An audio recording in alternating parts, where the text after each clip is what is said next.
Fala, roqueiros e roqueiras do meu Brasil. Está começando mais um vídeo aqui no canal Rock and Roll Mania. E hoje eu irei falar sobre a trilha sonora do filme Flash Gordon, que é um álbum muito subestimado. Tem alguns fãs da banda que nem consideram essa soundtrack como um álbum propriamente dito da banda, e que é maravilhoso, né? Se você caiu aqui, não se inscreva, se inscrever no canal, curtir o vídeo, comentar o que você acha, né? Qual é a opinião sobre, né, a trilha sonora do Flash Gordon, e também compartilhar. Bem, o primeiro, né, que o Flash Gordon, né, as sessões que originaram, né, que daria, que seria, né, o álbum Flash Gordon, começou logo também junto com as sessões do álbum The Game, né, do Queen, né, mais ou menos ali em fevereiro de 1980. Só que o álbum só foi concluído em outubro de 1980, né? Porque durante esse período, né, a banda acabou atingindo o primeiro lugar nos Estados Unidos, né? O single de I Wanna Bust a Dust e Crazy Thing Called Love atingiram o primeiro lugar na Billboard, né? E a banda acabou, né, finalmente conseguindo o primeiro lugar nas paradas americanas, né? Então a banda estava a todo vapor ali, né, no ápice daquele sucesso no território americano. Então a banda só conseguiu concluir esse álbum aqui em outubro de 1980, né? E, né, a banda, né, foi um verdadeiro desafio, né, esse álbum aqui, né? Porque nunca antes uma banda de rock, né, havia feito uma trilha sonora original para um filme, sem contar que é um filme de ficção científica ainda, né, que foi produzida, né, por um produtor italiano chamado Dino De Laurentiis, né, que nunca havia conhecido antes a banda, né, não sabia nada sobre a banda, só que acabou recebendo uma recomendação. Então ele acabou indo atrás da banda, né, depois dessa recomendação. E, né, é claro que o Roger Taylor, que sempre gostou de ficção científica, adorou. O May ficou muito receoso, né, com essa proposta, mas ele gostou tanto, né, da experiência, que ele, junto com o produtor Raymond Mack, né, que foi o produtor dos anos 80 até mais ou menos até o A Kind of Magic, mais ou menos, ele foi o coprodutor junto com o Mack, né, durante a produção desse álbum aqui. E é um álbum muito curioso, né, porque não é um álbum que você vai encontrar grandes hits, né? Por exemplo, como foi no jazz, né? Que, né, tinha Don't Stop Now, né? Tinha a Bicycle Race, a Fat Bottom Girls. E olha que o jazz também é um álbum muito estranho até hoje, né? É considerado um álbum muito esquisito, né, para se ouvir assim. O Flash Gordon é também um álbum estranho no início, porque quem quer começar a escutar, né, a iniciar a discografia do Queen, o Flash Gordon com certeza não é a primeira opção, porque é um álbum estranho para você ouvir no início, mas é um álbum que deve ser escutado com muita atenção. porque é um álbum, não é um álbum convencional como era os dos anos 70, por exemplo. Esse aqui é um álbum muito específico ali, né? E praticamente aqui o álbum todo é pautado por sintetizadores, né? Os sintetizadores aqui é usado de forma muito magistral aqui, é muito bem usado. A orquestração foi arranjada pelo Howard Black, né? Que não era a primeira opção da banda para ser o arranjador. A primeira opção da banda era Paul Buckmaster, né? Que já havia trabalhado com os Rolling Stones, né? Com Elton John, só que o Buckmaster acabou só fazendo apenas fragmentos e acabou, né, não entregando o arranjo necessário para o álbum, e o Black acabou sendo esse arranjador, né? E todos os arranjos de orquestras foram gravados no Anvil Studios, né? The Hero foi gravado no Anvil ali. O engenheiro de som, né, foi feito por Alan Douglas, né? Ele trabalhou, ele que foi um engenheiro de som, né, diferente das outras produções da banda, né, que era feito pelo Mike Stone. Aqui, especificamente nesse álbum aqui, quem foi o engenheiro foi o Alan Douglas. E embora, né, tenha um boato, né, que o Black ficou chateado com a banda, né, porque a maioria dos arranjos, né, que ele fez, a banda acabou substituindo por sintetizadores, mas o Black sempre, né, disse que ele tinha uma boa relação com a banda, né, tanto que ele até ajudou o Fred nos falsetes, né, na música The Kiss, né, que foi usada, né, durante a parte em que a princesa Aura ressuscita o Flash no filme, né, na cena do filme. E assim, no geral, é uma trilha que conversa perfeitamente com o filme. Quem assiste o filme, né, que você pode até procurar aí na internet, está disponível na internet, infelizmente sem legenda, mas assim, o filme é muito divertido ali, é um clima bem sombrio, né, porque sem contar que é uma regravação, né, do clássico Flash Gordon,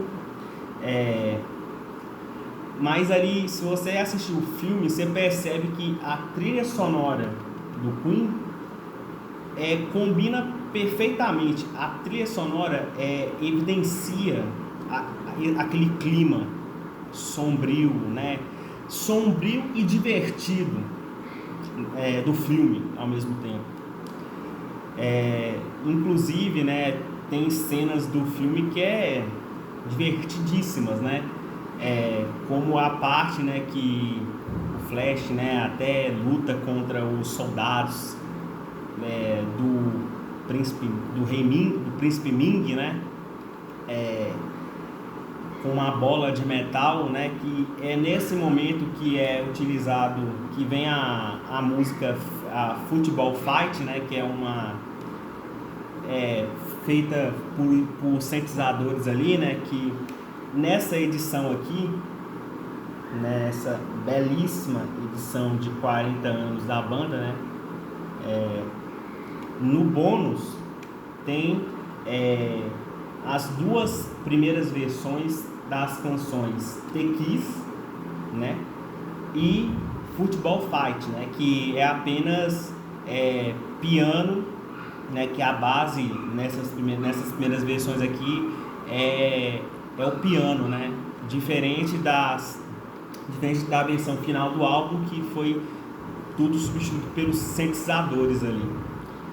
E pra mim tem pérolas maravilhosas nesse álbum, né? Claro, a própria The Kiss pra mim é uma pérola maravilhosa, né? Aqueles falsetes que o Fred alcança, né, que foi graças também graças à ajuda do próprio Black, né, que o ajudou a alcançar esses falsetes também,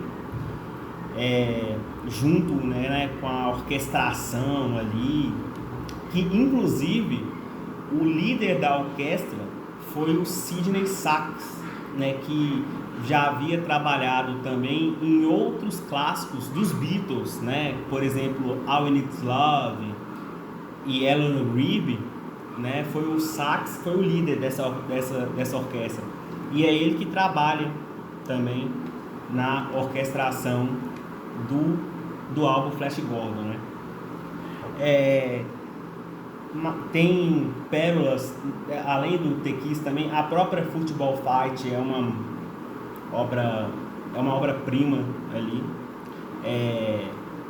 O tema de Ming também é sensacional. Enfim, embora 99% aqui das músicas são instrumentais, né? Instrumentais e com diálogos do filme, né? Quem escuta tanto na versão do vinil quanto na versão do CD, durante as canções tem os diálogos do filme. Então, até mesmo para quem nunca assistiu o filme, só de você escutar os diálogos, você já entende mais ou menos o clima, né, ali do filme. Você entende, você é jogado naquele clima ali. E sem contar também que aqui tem duas músicas muito subestimadas, né? Músicas mesmo, que é a própria The Flash, né? O próprio tema do Flash, e a The Hero também, né? Que encerra o álbum, que a banda tocou muito ali no início dos anos 80, né? Principalmente naquele show de Montreal, né, em novembro de 81, que tem aqui essas duas músicas nesse bônus aqui, e, né, depois foi lançado nos anos 2000 mais ou menos. A banda, né, acabou tocando essas duas canções muito, só que não, né, a parte da turnê do The Works, essas duas acabaram sendo excluídas, né? Acabaram sendo excluídas do set list da banda, mas é um álbum muito interessante ali. Você entende muito o conceito do filme ali, você entende a temática do filme. Você assistindo o filme, você entende praticamente que a trilha sonora te dá o clima do filme, então é muito interessante. O álbum, claro, não atingiu o primeiro lugar, claro, mas atingiu o top 10 nas paradas britânicas. Esse álbum foi lançado, né, no dia 8 de dezembro de 1980, né, que infelizmente também ficou conhecido, né, como a data do assassinato do John Lennon, né, e coincidentemente a trilha sonora do Flash Gordon foi lançada nesse dia. O filme mesmo foi lançado no dia 5 de dezembro, né, ou seja, 3 dias antes da trilha sonora ter sido lançada. E no geral é uma trilha muito interessante. Só que, né, quem acompanha essas listas, né, de melhor e pior álbum, de vez em quando o Flash Gordon nem é citado, né? Ou quando é citado, geralmente está em último lugar. Eu particularmente não acho a soundtrack do Flash Gordon o pior álbum da banda, não. Eu particularmente eu acho o The Miracle um álbum bem mais mediano do que o Flash. Até o próprio Hot Space, que também é considerado o pior álbum da banda, eu não acho ele ruim, não. Tem coisas muito interessantes ali. Mas a questão do Flash é isso. é muito específico. É uma trilha sonora de um filme de ficção científica dos anos 80 ali. É um filme, né, apresenta um clima bem sombrio ali. As próprias instrumentações é bem sombria. Então, a trilha sonora do Flash Gordon tem que ser revisitada, só que a partir desse contexto, né? Contexto de um filme de ficção científica, porque quem escuta esse álbum aqui sem o conhecimento, né, sem o contexto histórico daquela época, né, que fazia parte de um filme, né, de ficção científica, é sim um álbum estranho, mas é um álbum bem divertido, né, depois você entender o clima, né, o contexto da banda naquele momento, você acaba achando interessante e tem coisas muito interessantes aqui. Até mesmo, né, diferente do próprio Arcade of Magic, né, que, né, muitas músicas ali do Arcade também foram trilha sonora do álbum do filme Highlander, né? Inclusive, né, a música Who Want to Be Forever foi utilizada, né, como trilha sonora da série Stranger Things, né? Mas você vê, mais o Flash é 100% uma trilha sonora, né? Diferente do Arcade of Magic, que nem todas as músicas ali foram utilizadas no filme. Bem, se você assistiu até aqui, não se esqueça de se inscrever no canal, não se esqueça de curtir o vídeo se você curtiu, e também de comentar o que você acha, se você já escutou esse álbum, se você ainda não escutou, qual é a sua opinião sobre esse álbum, e também não se esqueça de compartilhar aí. Até mais, pessoal!